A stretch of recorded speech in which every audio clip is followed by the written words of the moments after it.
doesn't matter what the devil's doing. God is greater.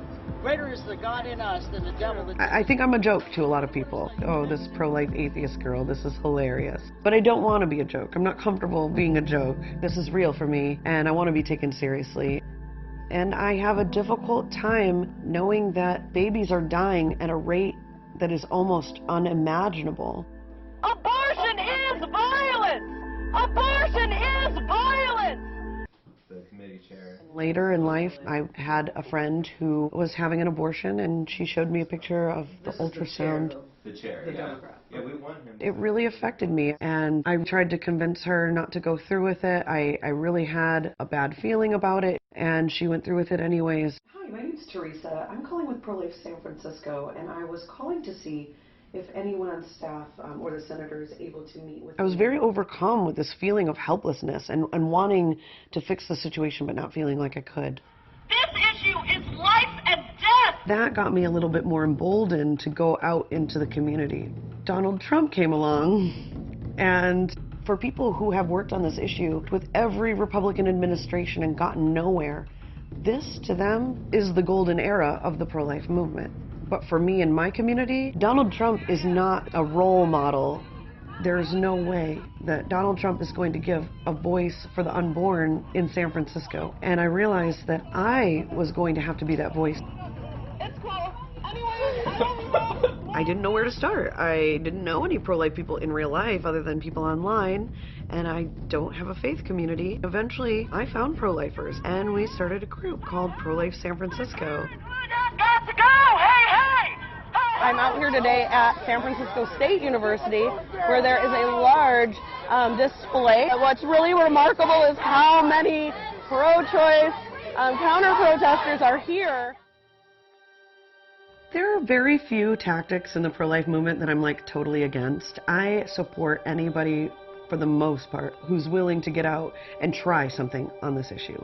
Because we really don't know what's going to work, because we haven't won yet. 24 minutes to set this all up. Let's just go on the island right there.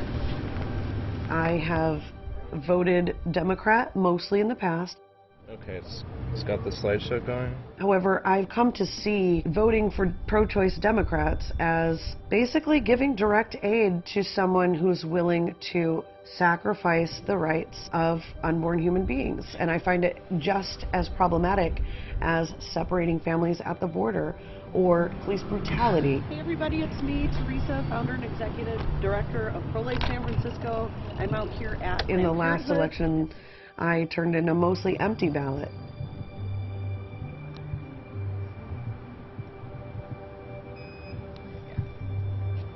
Nice. Because I am an atheist and because I'm very left-leaning, I do stand out. And, you know, very often people will bombard me with, God bless you, and we're praying for you. In order to exist in that environment, for the most part, I'll just be like, oh, thank you. But inside I'm like, there is no God. Respect where I'm coming from. I do doubt my position. If I don't, I'm opening myself up to not understanding where the other side is coming from and how can I possibly be effective as a pro-life activist operating in a pro-choice area if I don't understand the very important and nuanced reasons that people hold pro-choice opinions, have abortions themselves. I feel lonely a lot. I feel very isolated. I have lost friends. I lost a very close friend of many years. I have lost opportunities in dating, certainly.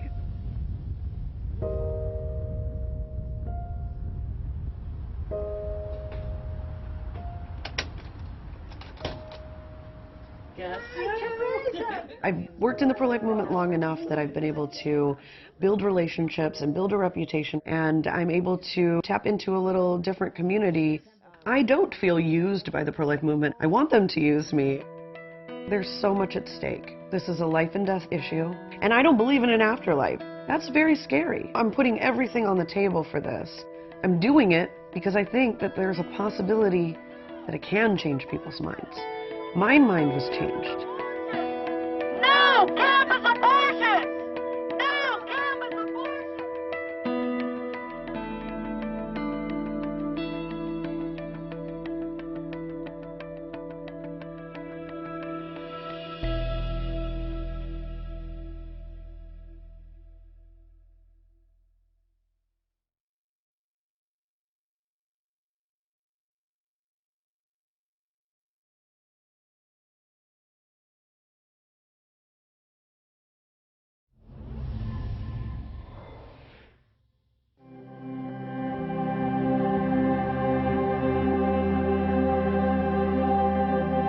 I don't fit the traditional stereotype of what people would consider a pro-lifer to be. I am an atheist, I'm a feminist, I'm a registered Democrat, so these things don't generally go together in the pro-life movement, but I'm here representing those people that make those identifications and are also pro-life.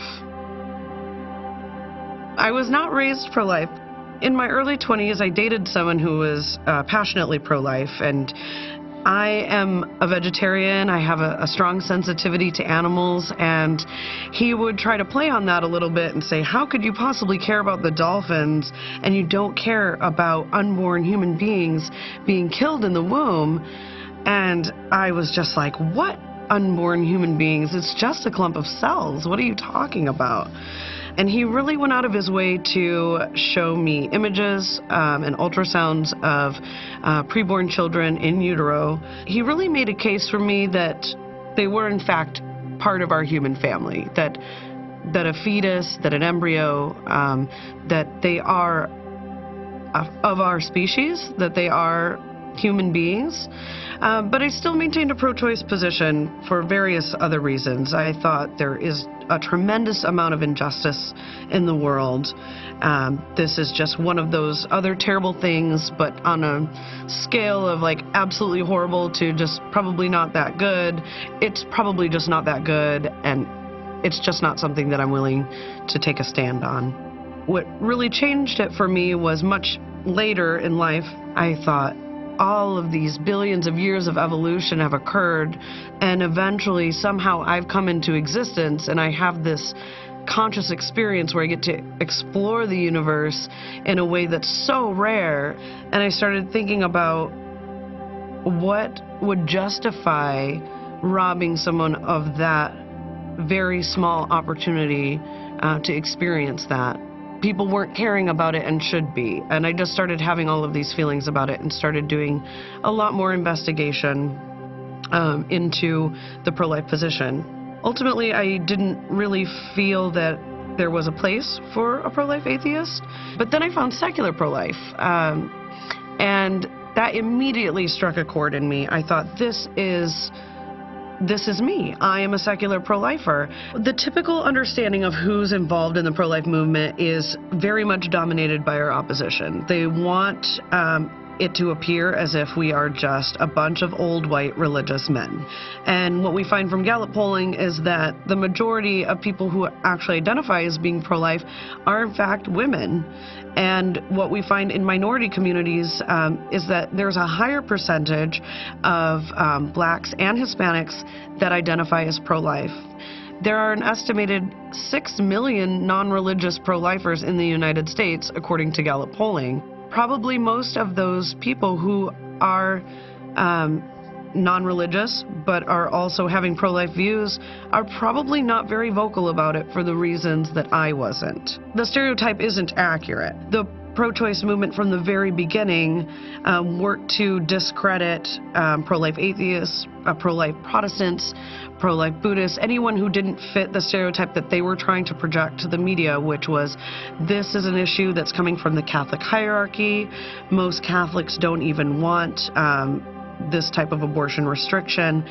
So I think that it is so important, and more important than ever, that we continuously work against fighting those stereotypes and elevate and magnify the voices within our pro-life community that aren't necessarily fitting that stereotype. Other human rights movements, like the civil rights movement. The Reverend Dr. Martin Luther King, clearly a religious man, but the core message of their campaign was one of human rights. They would hold signs that said, "I am man," something that absolutely anyone could grasp onto and not feel that their personal religious opinions were being infringed upon in any way, that it was appealing to something deeper, something that we all share, a sense of empathy. What they're doing is they're telling people that basically, if you're against abortion, you're forcing your religion on other people. That is their strategy. But I think that it's really important to point out that it's actually the other way around. It is pro-lifers that want a separation of church and state. Pro-lifers want the law to reflect the scientific fact that life begins at fertilization, not just whenever we feel like life begins. In my experience, most people that I talk to about the pro-life position have never even heard a pro-life position before, other than what's portrayed by their own pro-choice sources. Absolutely any textbook on biology is going to define the fertilization of any mammal to be the beginning of that new mammal's existence. For the most part, if someone's challenging me on that, I like to just throw the challenge back at them and say, show me anywhere, any biology textbook that says anything other than that, and then we can talk about it. As an atheist, people ask me all the time, oh, how do you ground morality? Or, why would you care about something like this? I think it's pretty obvious that anybody living should want to live in a world where we're free from violence and we're free from being discriminated against. The methods for abortion are very violent. The way to abort a human being is to either poison or dismember it. And I think most people would agree that if those things were done to a born person, they would absolutely be considered violent acts. Abortion itself is an act of inequality. The preborn doesn't have an equal right to life under our law currently. Since Roe v. Wade was established, Roe v. Wade, the landmark case legalizing abortion in all 50 states, it has changed our moral landscape in the United States, and 56 million lives roughly have been lost to abortion since that day. If we're considering the preborn to be equal to born people, then that is clearly an act of discrimination. Ableism is the discrimination against someone based on ability.